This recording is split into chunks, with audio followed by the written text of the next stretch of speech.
8 janvier 2016, Los Mochis, une ville du nord du Mexique. Une unité d'élite de l'armée mexicaine intervient dans une maison de banlieue. Une fusillade éclate. 6 narcotrafiquants tombent sous les balles des soldats de la marine au cours de l'assaut. Mais leur chef est arrêté. C'est l'homme le plus recherché du monde, Joaquín Guzmán, dit El Chapo, considéré par beaucoup comme le plus grand trafiquant de drogue de tous les temps.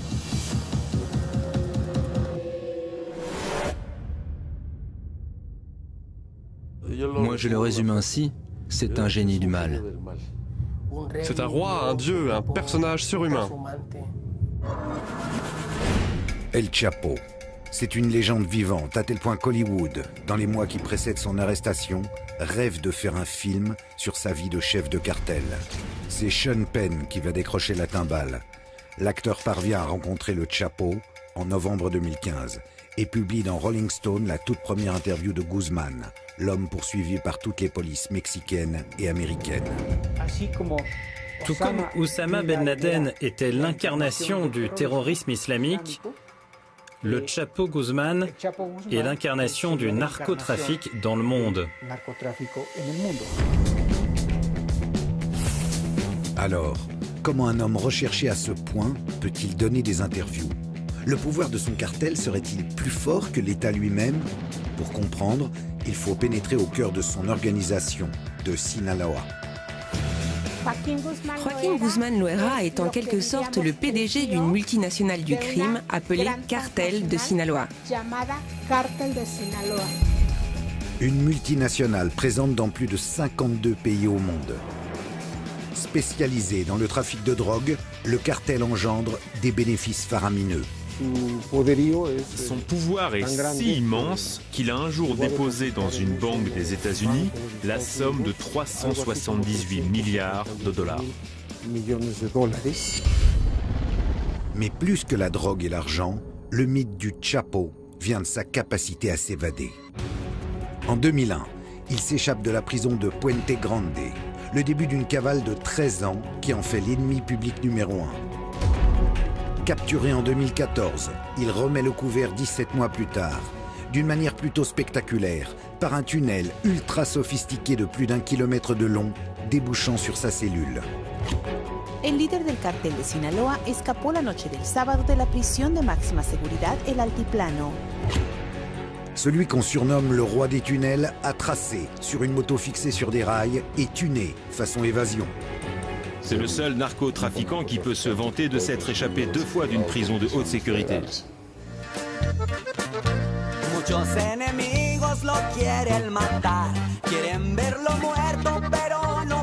Ennemi public pour les uns, Robin des Bois pour les autres, dans son pays, le Chapo est un mythe.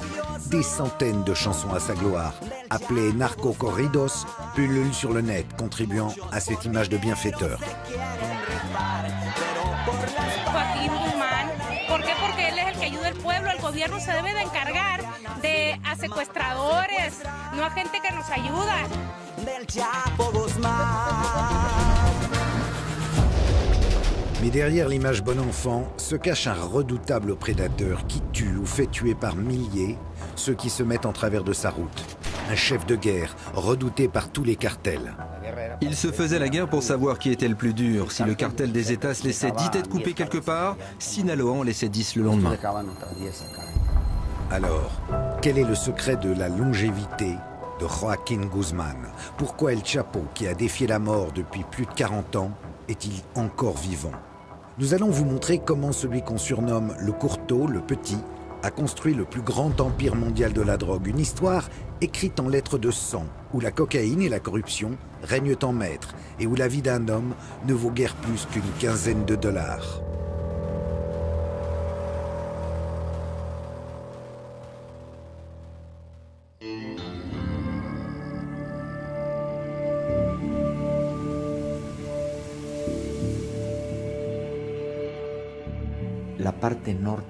Dans la partie nord du Mexique, plus précisément dans les États de Sinaloa, Durango et Chihuahua, existe une zone de montagne très haute, très profonde, inaccessible. Et c'est dans cette région qu'opère le cartel de Sinaloa.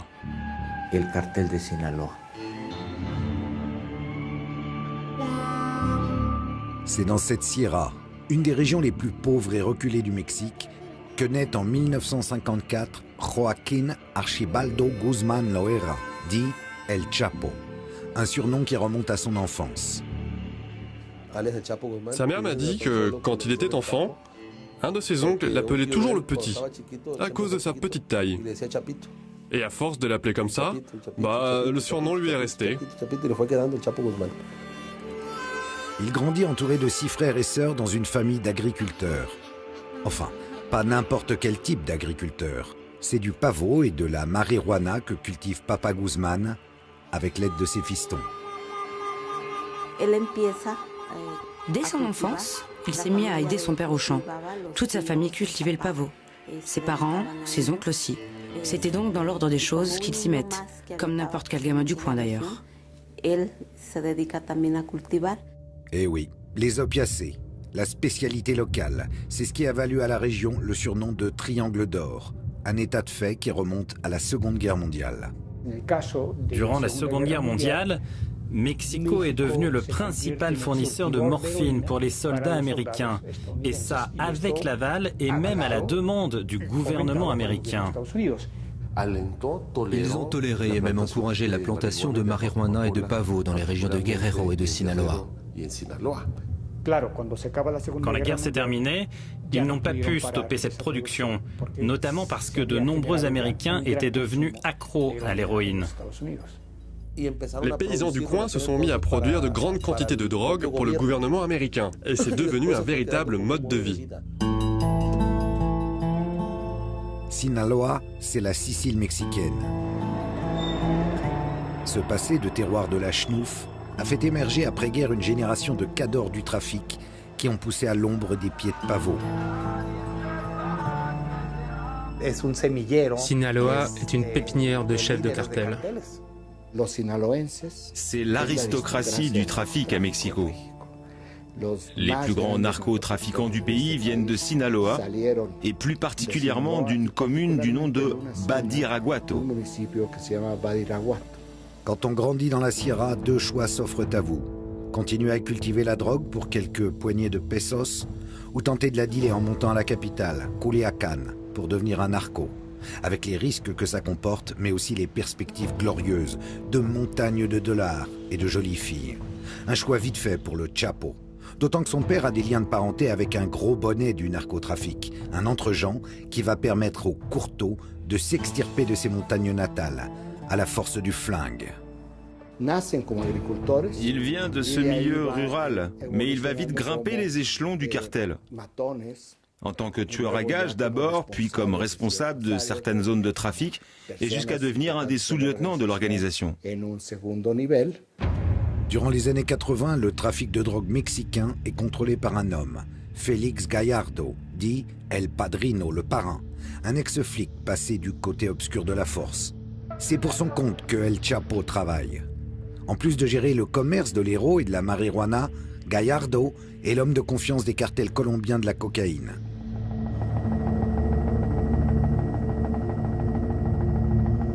À cette époque, un certain Pablo Escobar déverse des tonnes de poudre blanche sur les États-Unis. En grande partie via les Caraïbes, un couloir qui commence pourtant à être dans le radar des stupes. U.S. police recently uncovered one of the largest cocaine hauls ever in Miami. Ce qui oblige Escobar à s'en remettre de plus en plus souvent à Gallardo pour faire passer sa marchandise. Les Colombiens payaient les Mexicains en liquide. Au bout d'un moment, les Mexicains se sont rendus compte qu'ils pouvaient adopter une stratégie plus intelligente et leur ont dit « Ok, non seulement vous allez nous payer avec du cash, mais aussi avec de la drogue. » Être payé en drogue représente un énorme avantage. L'organisation du Padrino peut désormais dealer elle-même de la coke aux États-Unis et ainsi décupler ses bénéfices. Peu à peu, aidés en cela par les persécutions contre Escobar qui s'intensifient à la fin des années 80, les Mexicains passent du rang d'intermédiaire à celui d'organisateur du trafic de cocaïne. Leur pouvoir explose. Gallardo apprécie El Chapo, son talent logistique, son sang-froid. Guzmán prend du galon et gère bientôt les convois entre Colombie et Mexique. En 1987, inquiété dans l'affaire du meurtre de Kiki Camarena, un agent de la DEA qui avait infiltré son cartel, Gallardo décide de diviser son empire entre des lieutenants tous originaires comme lui de Sinaloa. Cette histoire, c'est celle d'un grand baron de la drogue qui assigne à ses principaux lieutenants, à ses hommes de confiance, différentes zones de trafic. Durant cette réunion organisée par Gallardo et à laquelle tous ses lieutenants participaient, les Zambada, les Esparragosa, les Guzmán, les Arellano, ils se sont divisés le pays comme s'ils étaient des dieux. Qu'elle soit mythique ou non, cette réunion fut l'acte de naissance des cartels mexicains. Au frère Arellano Félix, Dieu le Père Gallardo donna la plaza de Tijuana. À la famille Carrillo Fuentes, celle de Juárez. À Miguel Caro Quintero, Sonora. Et à Ismael Zambada et Joaquín Guzmán, Sinaloa, la maison mère. Dans les années qui suivent, le Chapo et ses associés écoulent des centaines de tonnes de drogue vers les États-Unis. Ils font preuve d'une inventivité sans limite, planquant leur cam dans tout ce qu'il est possible d'imaginer. Conserves de piment, carcasses de requins, primeurs en tout genre, mais aussi des produits un peu moins frais. Il leur arrivait aussi de cacher leurs marchandises dans des cadavres. La police est tombée là-dessus dans des morgues de Tijuana. Des corps qui devaient passer la frontière après avoir été bourrés de drogue. Mais c'est pourtant par un autre moyen que le Chapo va définitivement imprimer sa marque à la folle histoire de la contrebande. On le surnomme le Seigneur des tunnels parce que c'est lui qui a le plus perfectionné cette technique pour passer de la drogue vers les États-Unis. C'est lui qui a donné aux tunnels des caractéristiques technologiques avancées, comme l'air conditionné ou l'utilisation du GPS pour être plus précis dans le tracé. Le Chapo a fait passer les narcotunnels du 19e au 22e siècle. Roi des tunnels et homme de l'ombre jusqu'au début des années 90, le Chapo va brusquement apparaître en pleine lumière et de manière spectaculaire. Curieusement, c'est à cause du meurtre d'un homme d'église que Guzmán va devenir célèbre. En 1993, un événement sanglant va en effet faire basculer la vie d'El Chapo. Le 24 mai de cette année-là, le cardinal Ocampo est tué lors d'une fusillade entre cartels rivaux à l'aéroport de Guadalajara. Et Joaquín Guzmán est tenu pour responsable de ce meurtre. Pour la première fois, son visage va apparaître à la télévision. De personnage de second rang du narcotrafic, il devient l'ennemi public numéro 1. L'assassinat du cardinal Ocampo provoque un choc immense dans le pays. Ils avaient assassiné un cardinal, une figure vraiment importante de l'Église. Ça ne s'était jamais vu au Mexique. Depuis des mois, la tension monte entre le cartel de Tijuana et El Chapo. Ce dernier veut mettre la main sur le couloir de trafic des frères Arellano Félix, qui n'entendent évidemment pas de cette oreille. Ce jour de mai 93, c'est Guzmán qui devait mourir à Guadalajara. Les tueurs des frères Félix mitraillent une voiture qu'ils pensent être celle du Chapo. Mais c'est le cardinal qui prend 14 balles dans le corps. Tragique méprise, complot ourdi pour se débarrasser d'Ocampo, les avis divergent encore aujourd'hui. Mais quoi qu'il en soit, El Chapo, bouc émissaire parfait, est tenu pour responsable. Sa tête est mise à prix, la chasse à l'homme commence. Attraper le Chapo est devenu un impératif politique pour le gouvernement, pour que justice soit faite au plus vite pour la mort du cardinal. C'est ce qui explique le désir impérieux du gouvernement de s'emparer de lui. Le 9 juin 1993, après 2 semaines de cavale, le Chapo est capturé au Guatemala, puis incarcéré au Mexique.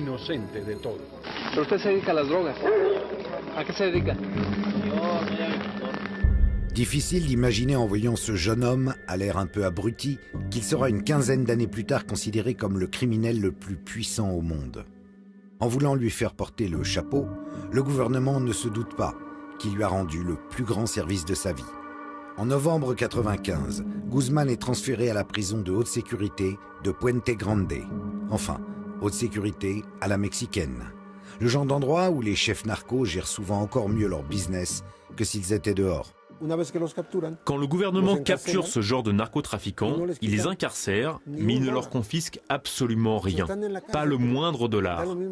Ils sont en prison, ok, mais c'est comme s'ils étaient dehors, car on ne s'en prend pas à leur pouvoir financier. Ils peuvent continuer à gérer leurs affaires depuis la prison, et en plus de ça, ils ont tout l'argent nécessaire pour corrompre les autorités locales, pour payer des tueurs à gages, pour acheter des armes, des véhicules blindés, des avions. Bref, pour continuer à gagner toujours plus d'argent. Cet argent, le Chapo le met à profit en installant un système de corruption généralisé. Des gardiens à certains chefs de la prison, jusqu'aux balayeurs, tout le monde ou presque croque du dollar narco. Guzmán fait de la prison sa nouvelle base exécutive. Le trafic roule. D'autant mieux que le Chapo n'est pas l'unique chef de Sinaloa, un cartel à l'organisation horizontale regroupant différentes familles criminelles.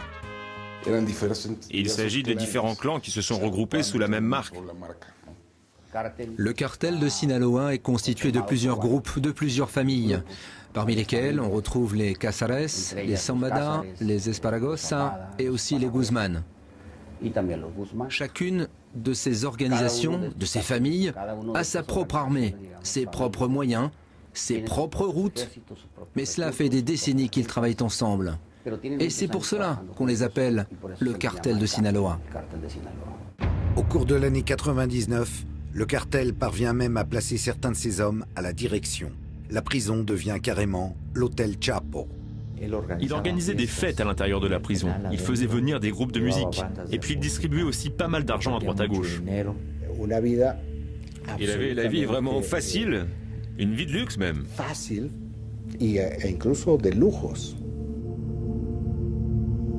Avec petits plats préparés par des chefs, alcool, prostituées, et c'est bien sûr en corrompant tout le monde qu'il pouvait jouir de tout ça. Quand je suis allé l'interroger, en mars 2000, l'audition devait se tenir à 10 h du matin, mais elle a commencé à 11 h du soir. Quand j'ai demandé au Chapo pourquoi on commençait si tard, avec plus de 13 heures de retard, il m'a répondu ainsi. « Écoute, aujourd'hui c'était le jour de ma visite conjugale. Après, j'ai pris un petit bain de vapeur pour me relaxer. Puis ensuite, je me suis fait une petite sieste pour être en pleine forme et pouvoir te recevoir comme tu le mérites. » Ça te paraît clair ? Bien sûr que c'était clair. Pour moi, ce qui était parfaitement limpide, c'est que c'était lui qui dirigeait la prison et pas le directeur. Dans de telles conditions, l'évasion du Chapo était presque une formalité. La question serait plutôt de savoir pourquoi il n'est pas parti plus tôt. Certains disent qu'il craignait pour sa vie et se sentait protégé en prison, et que c'est la peur d'être finalement extradé vers les États-Unis qui l'a poussé à partir. Quoi qu'il en soit, le 19 janvier 2001, Guzmán joue la fille de l'air.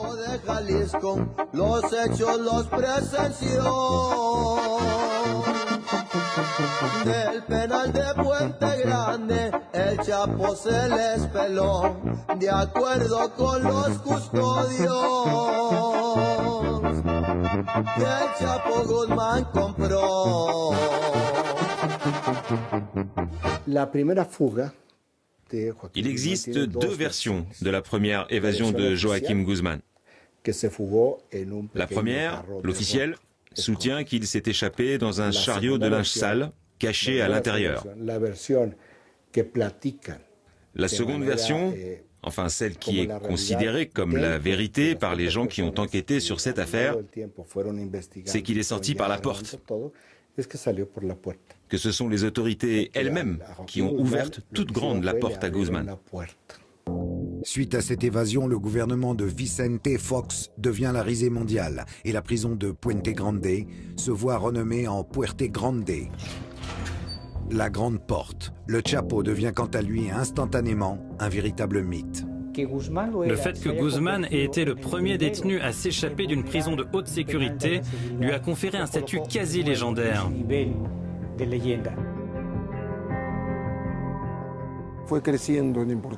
Son image médiatique lui a clairement rendu service. C'est en grande partie son statut mythique qui l'a aidé à grimper dans la hiérarchie du narcotrafic.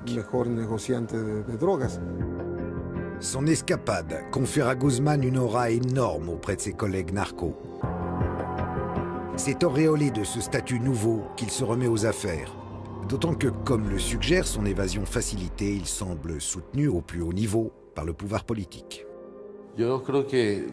Cette évasion lui a offert une très grande visibilité, mais elle a aussi permis de se rendre compte à quel point les cartels de la drogue avaient infiltré tous les organes de l'État jusqu'aux partis politiques eux-mêmes.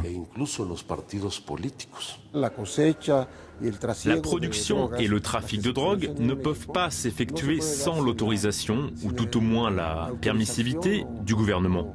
C'est impossible autrement. Depuis des décennies déjà, pouvoir politique et narco marchent main dans la main au Mexique. Une tradition portée à son summum par le cartel de Sinaloa.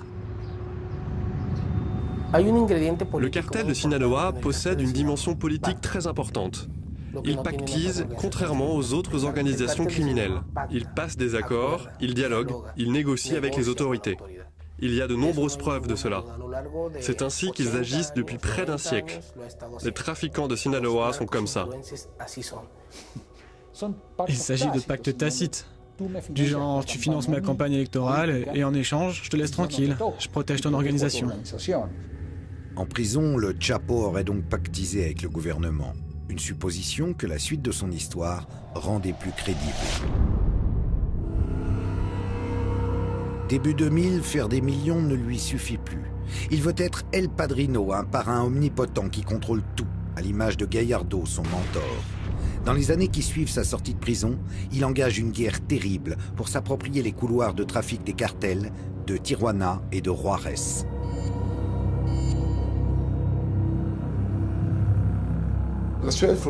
Les grandes villes frontalières, particulièrement Tijuana et Juárez, ont toujours été les pièces maîtresses du trafic. Parce que vu toutes les marchandises qui y transitent, c'est bien plus facile d'y faire passer la drogue.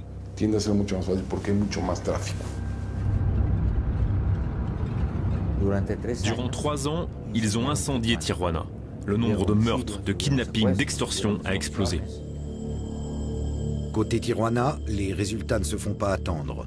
Les assassinats se succèdent, mais aussi des arrestations. Plus de 2000 en l'espace de quelques mois. Des arsenaux d'armes et des montagnes de drogue sont saisis et le tout est fièrement exhibé pour montrer que le gouvernement fait son travail. Alors que pendant ce temps, l'organisation du Chapo est à peine inquiétée. Un sacré coup de pouce. Tijuana et Juárez étaient les cartels dominants durant les années 90. Mais le pouvoir des Arellano Félix a commencé à diminuer à partir de 2003. À cause de la capture de Benjamín Arellano Félix et la mort de son frère Ramón. Dès 2002, Sinaloa contrôle une grande partie de la place de Tijuana. Grâce au soutien du gouvernement fédéral, le cartel de Sinaloa a réussi à s'approprier la région. Et c'est eux qui la contrôlent encore aujourd'hui. Côté Juárez, les choses vont prendre plus de temps. Dans les années 90, Amado Carrillo Fuentes en fait un cartel surpuissant.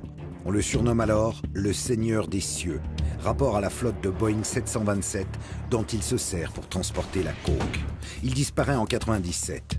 Son frère Vicente, qui prend sa place, n'est pas tout à fait à la hauteur. Guzmán le fait abattre en 2004. Le début d'une guerre infernale qui va faire de Juárez la ville la plus dangereuse au monde. Dans les années 2000, la guerre des cartels a engendré au Mexique des milliers de morts. Parmi eux, des membres évidemment du cartel de Sinaloa, qui se retrouvent aujourd'hui ici, au cimetière de Culiacán. Les plus célèbres, les plus riches d'entre eux, sont enterrés dans ce genre de mausolée, de véritables petites résidences secondaires avec, dit-on, jacuzzi, air conditionné et même télé extra plate. Le point culminant de cette violence a été atteint lorsque los États ont voulu mettre la main sur les trafics d'El Chapo et sont venus jusqu'ici, en Sinaloa, défier l'organisation. Mais venir chatouiller El Chapo n'était pas vraiment une bonne idée. Le cartel des Zetas est une organisation criminelle qui a surgi au début des années 2000. À l'origine, il s'agissait de militaires ayant déserté un groupe d'élite de l'armée mexicaine. Ils avaient été recrutés par le cartel du Golfe pour en être le bras armé. Et en 2002, suite à la capture du chef du cartel du Golfe, les Zetas sont devenus un cartel à part entière, opérant de manière indépendante. Avec Los Zetas, le niveau de violence atteint un degré encore jamais vu. Leur technique de guerre, inspirée de celle des Caibiles, une unité d'élite guatémaltèque célèbre pour ses massacres de populations civiles, ont pour but d'inspirer une terreur absolue. Une stratégie de la peur qui leur permet de conquérir en quelques années un vaste territoire.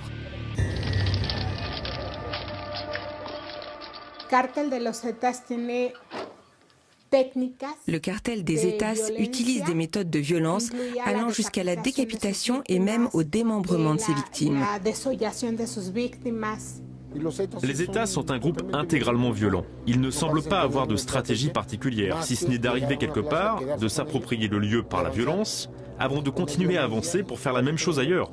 C'est à cause de ce genre de méthode qu'on trouve tellement de fosses clandestines dans ce pays. Ils ont réussi à contrôler des zones du golfe du Mexique. Puis, à force d'avancer, ils ont commencé à disputer certaines régions contrôlées par le cartel de Sinaloa. Pour leur faire face, le Chapo forme un groupe paramilitaire calqué sur leur organisation et appliquant les mêmes méthodes. Los Negros, la guerre est d'une brutalité inouïe. Elle enflamme le pays. C'était une guerre d'une violence extrême. Un jour, on a publié un article qui disait que l'enjeu de la guerre était de savoir qui était le plus dur, le plus inflexible des deux. Si le cartel des Zetas laissait 10 têtes coupées quelque part, le cartel de Sinaloa en laissait 10 le lendemain en représailles. Si des corps démembrés étaient découverts un jour, on en découvrait d'autres dans la foulée. L'affrontement Zetas-Sinaloa va encore s'envenimer suite au retournement d'alliance des Beltran Leyva, une autre famille narco de Sinaloa qui, après avoir durement lutté contre les Zetas, finissent par se ranger de leur côté, suite à ce qu'ils considèrent comme une trahison de Guzman. Une histoire dont les conséquences vont atteindre le Chapo, en plein cœur. Un des fils du Chapo, Ivan Archibaldo, était en prison. Et du jour au lendemain, il a été remis en liberté. C'est de là qu'est né le problème entre le Chapo et les Beltran Leyva, parce qu'ils l'ont accusé d'avoir échangé la liberté de son fils contre des informations permettant la capture du plus jeune des frères Leyva, Alfredo, dit le Mochomo. Le Mochomo était un élément clé du cartel, mais le Chapo le suspectait de parlementer avec les Zetas, ce qui expliquerait qu'il les balançait. Les frères Leyva ne tardent pas à réagir et assassinent un des fils du Chapo, Edgar, sur le parking d'un centre commercial de Culiacán. Mauvais calcul pour El Chapo. En voulant sauver un de ses fils, il en a perdu un autre.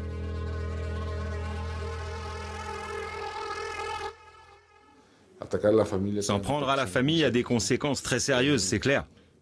Une bonne partie de l'escalade de la violence des années 2008-2011 est due à cette guerre civile qui a éclaté à l'intérieur du cartel de Sinaloa. Son pays à feu et à sang, le président Felipe Calderón réagit en lançant en 2006 sa célèbre guerre contre la drogue. 40 000 militaires sont déployés dans les points chauds du pays. Sous les grands discours, il semble que cette guerre soit davantage menée contre les ennemis de Sinaloa, Juárez et Zetas en tête, que l'armée fait tomber comme des mouches, que contre le trafic lui-même. Durant cette prétendue guerre contre la drogue, il semble que les forces gouvernementales étaient principalement concentrées sur le fait de s'attaquer aux autres cartels. Et ça, d'une certaine manière, d'une manière indirecte, ça a bénéficié au cartel de Sinaloa. Une accusation vertement rejetée par le président Calderón tout au long de son mandat. En esa falsa acusación dolosa y no sé con qué intenciones además que se hace el gobierno, cae por su propio peso. Hemos golpeado por igual tanto a los cárteles vinculados al Golfo de México como al Pacífico mexicano. Ils s'en sont moins pris au Chapo Guzman parce que la volonté du gouvernement était qu'il ne subsiste qu'un seul groupe hégémonique avec lequel il serait possible de négocier. Et non pas des dizaines de groupes atomisés avec lesquels il aurait été très difficile d'établir une relation. L'unique cartel qui a survécu à cette guerre contre la drogue, c'est Sinaloa. Tout simplement parce qu'il s'agissait de purs trafiquants, enfin, purs entre guillemets, c'est-à-dire une organisation qui ne se dédiait qu'au seul narcotrafic et qui ne maltraitait pas les gens, qui ne les rackettait pas, ne les séquestrait pas, ne les tuait pas pour les tuer, qui ne tuait pas de femmes, surtout ni d'enfants. Le cartel de Sinaloa avait ce genre de profil. De manière ironique, le cartel de Sinaloa a atteint son point culminant durant cette prétendue guerre contre la drogue. Et c'est sous les 2 derniers gouvernements, durant la décennie écoulée, que le cartel est passé du statut d'organisation criminelle locale à une structure à l'envergure internationale.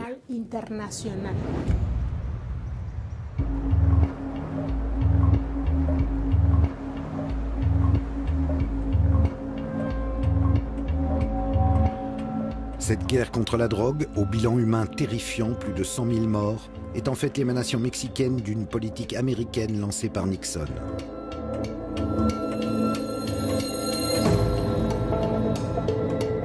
Les Américains financent cette lutte contre la drogue, fournissent des armes et encadrent les soldats mexicains. De nombreux analystes disent même qu'ils la dirigent en sous-main. Mais cautionnent-ils pour autant les faveurs accordées à El Chapo ? La guerre entre les cartels, les milliers de morts qu'elle a engendrés a obligé les Américains à établir des priorités. Ils se sont dit, qu'est-ce qu'on va bien pouvoir faire avec le Mexique, ce pays si proche de nous? Et entre tous les cartels, ils ont choisi celui de Sinaloa comme étant un cartel avec qui il était possible de cohabiter. L'immense business que représente le narcotrafic a selon moi été depuis toujours administré par les Américains. Je n'ai aucun doute sur le fait que ce maintien et ce renforcement même de Sinaloa résultent d'une stratégie parfaitement établie du gouvernement américain. Les États-Unis continuent à être le grand marché de la drogue, ils en ont besoin. Vous imaginez, vous, une semaine sans drogue à Chicago ou à New York? Qu'est-ce qui se passerait? Eh oui, c'est ainsi. L'insatiable narine gringo doit bien continuer à être alimentée. Alors autant que ce soit par les plus raisonnables, enfin disons, par les moins psychopathes des narcocartels. Une réelle politique pas vraiment étrangère aux habitudes américaines en la matière. C'est ce que je dis tout le temps. La dernière lettre du sigle DEA signifie administration. Ils administrent la drogue. Ils administrent les cartels, leur façon d'opérer, la quantité de drogue qui passe et surtout les prix, bien sûr. Ils l'ont toujours fait. Il est même arrivé que la DEA trafique main dans la main avec les narcos. La DEA a parfois utilisé ses propres avions pour acheminer de la drogue et il a même été prouvé qu'elle est allée jusqu'à déposer de l'argent en banque avec les trafiquants.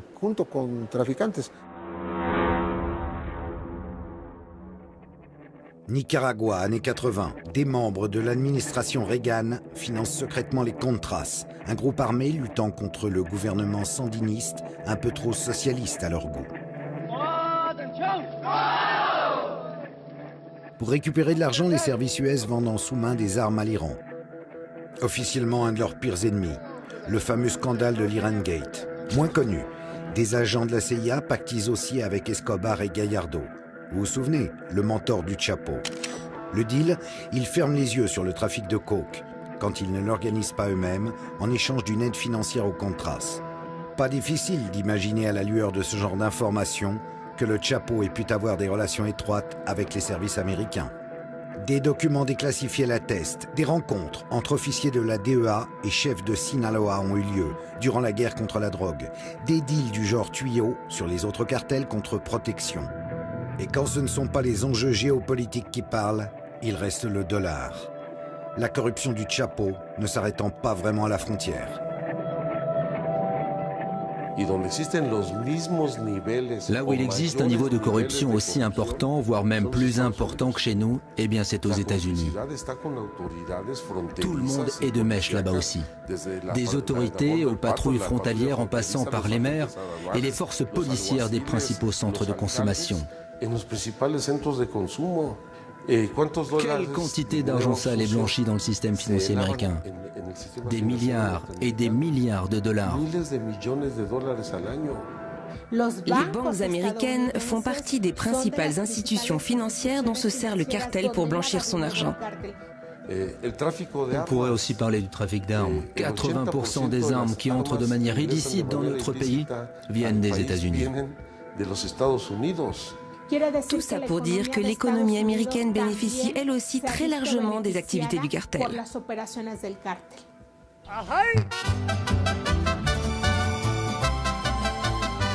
La fin des années 2000 est la période faste de Guzman, qui s'impose comme l'emblème médiatique du narcotrafic. En juillet 2007, ce grand amateur de femmes, 4 épouses et une dizaine d'enfants au compteur, épouse Emma Coronel, reine de beauté de 35 ans sa cadette. Le mariage somptueux, lors duquel il s'adonne largement à ses deux passions, le whisky et la danse, a lieu dans un ranch en pleine Sierra et compte parmi ses invités des politiciens de haut rang. Au moment même où Guzman est censé être l'un des hommes les plus recherchés du pays. En 2009, le magazine Forbes le place au rang des hommes les plus riches du monde, achevant de le consacrer en pop star de la poudre blanche.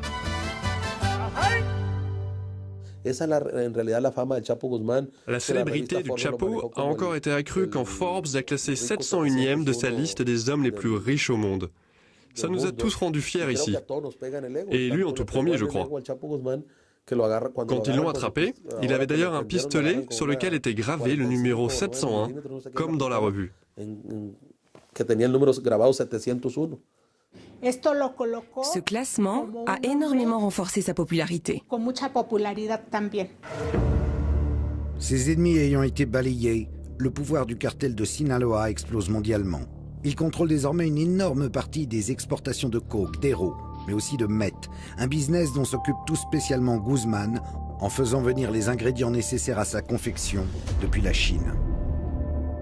Dans les années 2010, c'est Chicago qui est désormais la plaque tournante du trafic de drogue aux États-Unis. Le Chapo arrose depuis les rives du Michigan des centaines de villes américaines. Une mainmise qui va contraindre les autorités de la ville à le déclarer ennemi public numéro 1, un titre jusque-là détenu par le seul Al Capone. This is the underground UPS that we've seen here. And don't kid ourselves, that's why we have used the label as public enemy #1 in this instance of the havoc that this organization, and he is the head and leader, has wreaked on the streets and to the citizens of Chicago. En 2011, à la mort de Ben Laden, Guzman devient même l'homme le plus recherché du monde par le FBI et Interpol. Un élément qui renforce définitivement son mythe et permet de réduire le problème du narcotrafic à sa seule figure. Quand le gouvernement américain l'a déclaré ennemi public numéro 1, il est devenu encore un peu plus populaire. Ça a contribué à sa légende et ça a en même temps permis de dévier l'attention, d'empêcher qu'on ne se demande trop qui se cache derrière le cartel de Sinaloa, en plus de Joaquín Guzmán.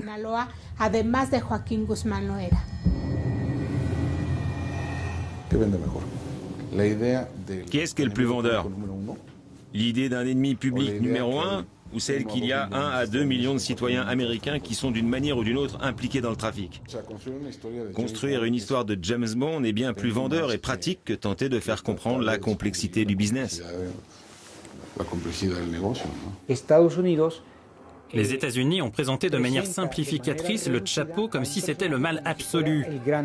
Toute proportion gardée, tout comme Oussama Ben Laden était présenté comme l'incarnation du terrorisme islamique, le Chapo Guzman l'a été comme celle du narcotrafic dans le monde. Deux façons de voir qui, on le sait bien, sont parfaitement manichéennes.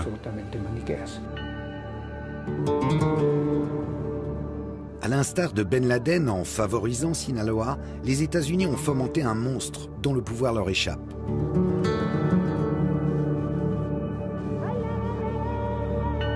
Un pouvoir qui réside en partie dans l'immense soutien populaire dont jouit le Chapo, notamment dans la région de Sinaloa.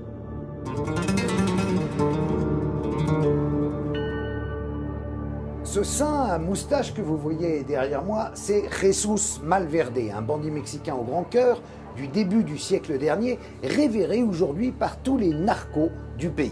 Sa chapelle, située en plein centre de Culiacán, c'est un peu le Saint-Pierre de Rome des narcotrafiquants. À l'instar de Jesús Malverde, dont on dit qu'il volait aux riches pour donner aux pauvres, la légende d'El Chapo fourmille littéralement d'actes de bienfaisance envers le bon peuple de Sinaloa.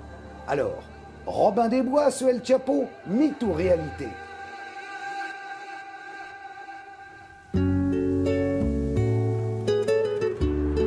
Là où certains cartels font régner la terreur, rackettant, violant et kidnappant, le Chapo se pose en protecteur dans cet état qu'il a vu grandir. Joaquín Guzmán a fait de nombreuses choses en faveur du peuple, dans la Sierra, mais aussi dans d'autres parties de Sinaloa. Le Chapo et les autres chefs de Sinaloa aidaient les gens ici, organisaient des fêtes, soutenaient financièrement certains jeunes, donnaient des ranchs ou des entreprises à leurs femmes. Si, on peut le dire. Ce genre de personnages peuvent être des bienfaiteurs, des sortes de Robin des Bois. Ils ont construit des maisons pour les gens, leur ont donné du travail. Des flottes de taxis entières à Sinaloa doivent leur travail au Chapo. Ça explique qu'il y ait tout ce terreau social qui a alimenté le mythe du Chapo. Des attentions pas forcément désintéressées, puisque le peuple de Sinaloa reste son meilleur réseau de renseignement.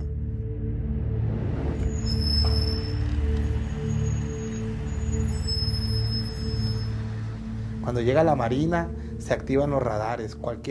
les militaires arrivent, les radars s'activent.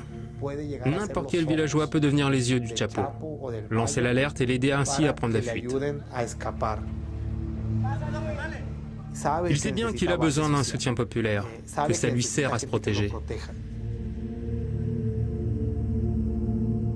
Les années passent, et plus personne ne songe à imaginer que le Chapo, qui s'est mué en un être quasi mythique dont on viendrait presque à douter de l'existence, sera repris un jour.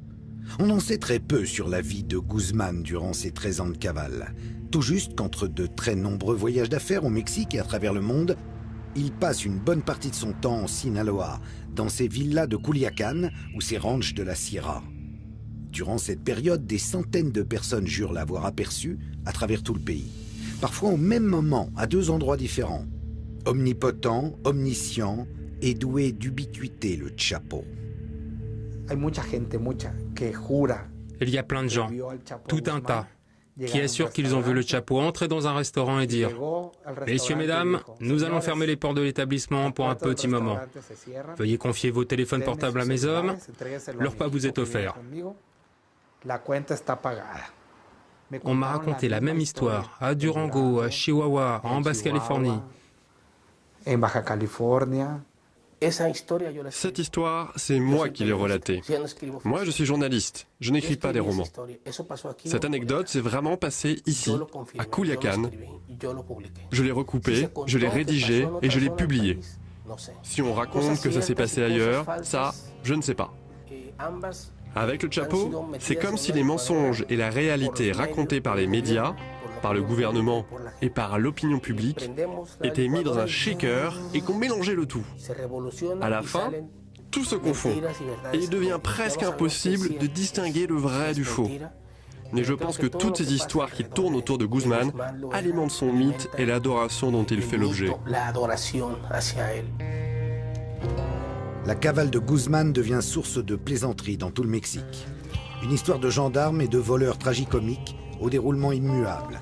L'armée tente de nombreux coups de main pour le capturer, mais arrive toujours, ces ballots, un peu trop tard. Corruption, quand tu nous tiens. Le gouvernement donne l'impression d'agir, mais le Chapo est toujours libre comme l'air. Les choses vont pourtant basculer en 2014, lorsqu'une intervention frôle les moustaches du courteau, qui ne parvient à se carapater qu'in extremis.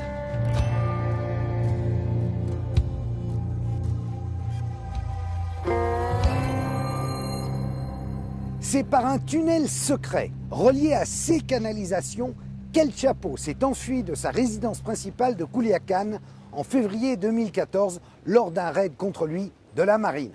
Après inspection, les marines ont découvert que cette maison lui appartenant à Culiacán était reliée justement par tout un réseau de tunnels secrets.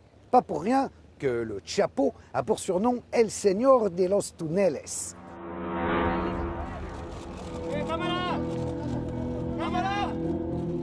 Le 22 février, quelques jours après ce décanillage digne de Jean Valjean, l'impensable se produit. Guzmán est arrêté lors d'une opération massive de la marine dans la cité balnéaire de Mazatlán.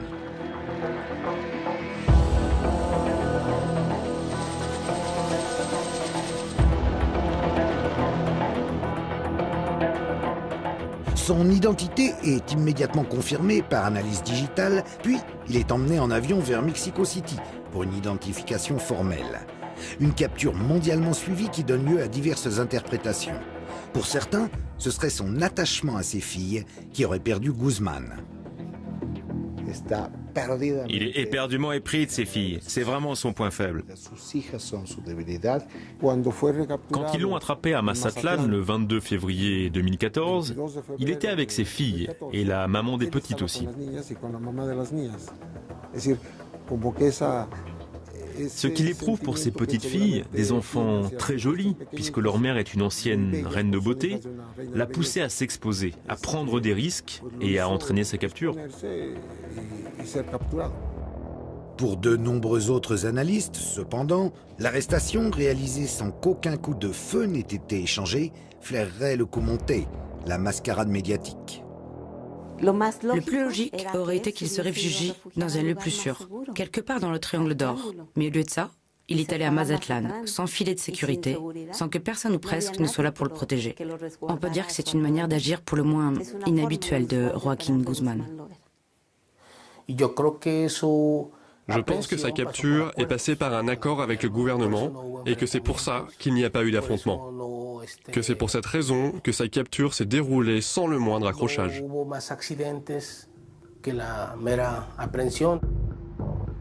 L'arrestation du Chapo serait-elle à nouveau le résultat d'un pacte? Confronté à des critiques trop vives de collusion avec le narcotrafic, et particulièrement avec Sinaloa, le gouvernement aurait-il eu besoin de donner un gage? Et dans ce cas, qu'est-ce que Guzmán aurait à y gagner? L'immunité renouvelée pour son organisation et ses proches? Quoi qu'il en soit, dans la prison de haute sécurité de l'Altiplano où il a été transféré, pour le Chapo, le business continue. Même s'il était en prison, c'était toujours le chef. Il continuait à donner des ordres. Ça n'a rien changé, ni pour lui, ni pour l'organisation. Pour moi, c'est juste une pièce de plus dans ce grand show médiatique. Après l'avoir attrapé, ils ne lui ont de nouveau pas confisqué le moindre dollar. Ils n'ont pas saisi ses entreprises, ni inquiété les politiques qui le soutenaient. Son pouvoir patrimonial a même continué à croître. Ils ont entre les mains le plus grand des capos, mais ils ne s'attaquent pas à son réseau financier. Il n'y a eu aucune enquête visant à démanteler la structure patrimoniale du cartel. Dans ces conditions, l'évasion du Chapo, ou sa libération, appelez-la comme vous voulez, n'était qu'une question de mois.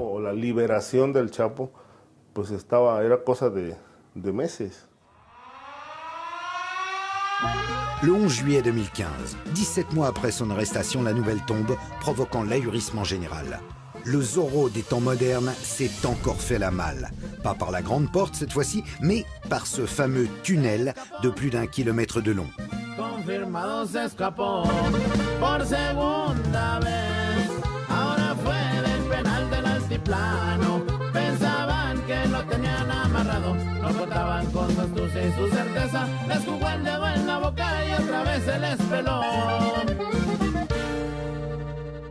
Partant de la douche de la cellule de Guzmán et s'enfonçant à 10 mètres sous terre, le tunnel qui lui permet de s'échapper était entièrement ventilé et éclairé.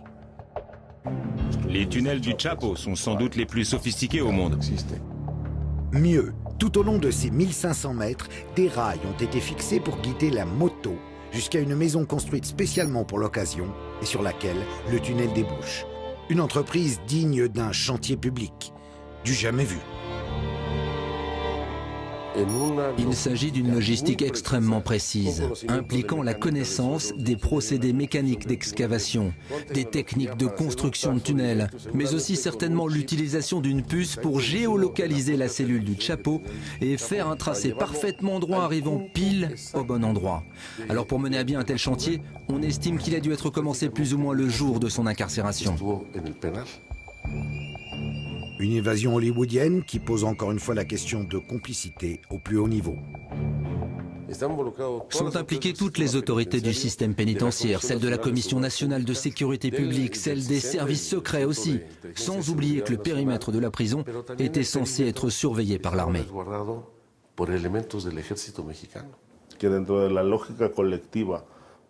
Qui pourrait croire qu'il est possible de construire un tunnel d'1,5 km de long sans qu'aucune autorité ne s'en rende compte?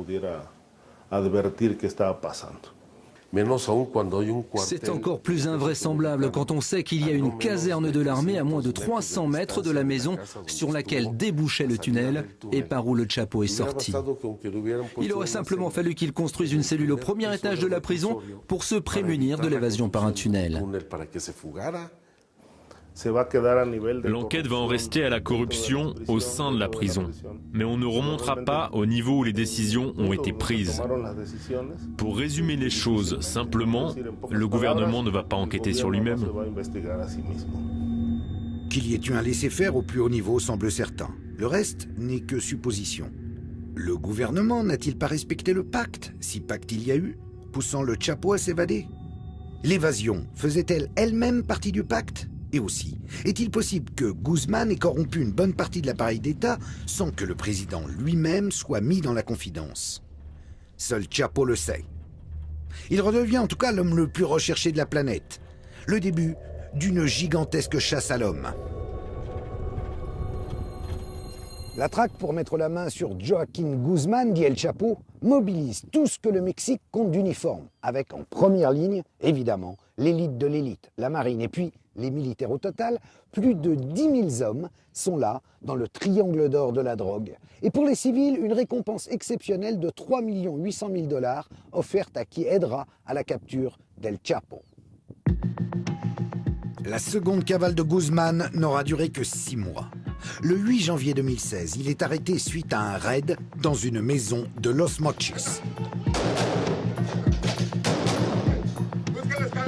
Une intervention filmée en caméra subjective par les soldats de la marine et lors de laquelle 6 de ses porte-flingues sont exécutés.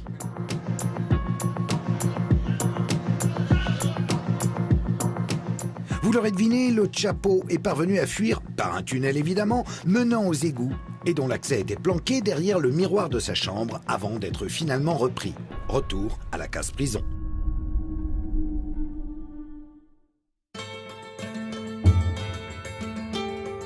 Dans la maison dévastée par l'intervention, on retrouve des DVD de la série La Reine du Sud, dans laquelle la célèbre actrice mexicaine Kate del Castillo incarne une chef de cartel.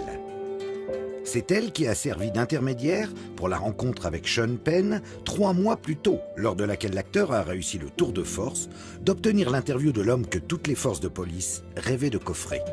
En 2012, Kate del Castillo déclarait faire davantage confiance au Chapo qu'au gouvernement. Le début d'une idylle par SMS avec pour arrière-fond le projet d'un film sur la vie de Guzmán, sur lequel Sean Penn espérait se greffer. Les sirènes du showbiz n'auront pas réussi à l'homme de la Sierra. Obsédé par la jolie Kate, c'est pour la revoir qu'il se serait rendu à Los Mochis. Le bandit au grand cœur, perdu par une femme fatale, un classique du cinéma hollywoodien.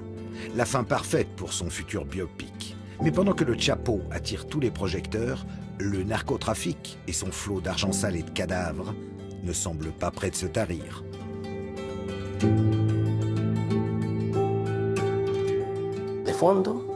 Au fond, ça ne change rien. Absolument rien. L'argent sale est toujours là. Les hommes politiques corrompus sont toujours là. La production de drogue continue de plus belle, tout comme le blanchiment. El Chapo, c'est juste un homme parmi d'autres. Il pourrait disparaître demain, ça ne changerait rien pour le cartel. Parce que c'est une structure qui dépasse les simples individus. C'est une organisation qui fait ça depuis des décennies. Et le fait qu'ils détiennent le Chapo ne fera pas chuter le cartel.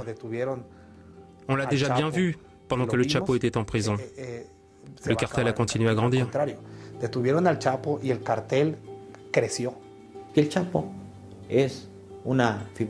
Le Chapo n'est rien de plus qu'une figure emblématique qui distrait l'attention du public. Mais les opérations criminelles de trafic de drogue, de séquestration, d'extorsion, de trafic d'influence, de corruption continuent sans interruption aucune. Et ce, que le Chapo soit en prison ou en liberté, que le Chapo soit tranquille dans le Triangle d'Or ou bien ailleurs, en train de passer du bon temps avec ses femmes ou de faire ce que bon lui semble. Tout ça ne change absolument rien. Le Chapo est là pour détourner votre attention.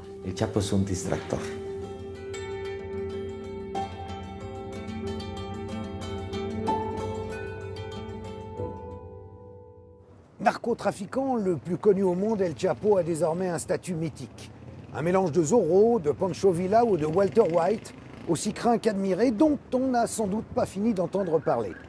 Et ce, quelle que soit la fin qui l'attend, incarcéré pour de bon, tué par l'armée ou par les cartels rivaux, ou alors coulant paisiblement des jours heureux, des vieux jours, au fin fond de la Sierra que vous apercevez derrière moi et qu'il a vu naître.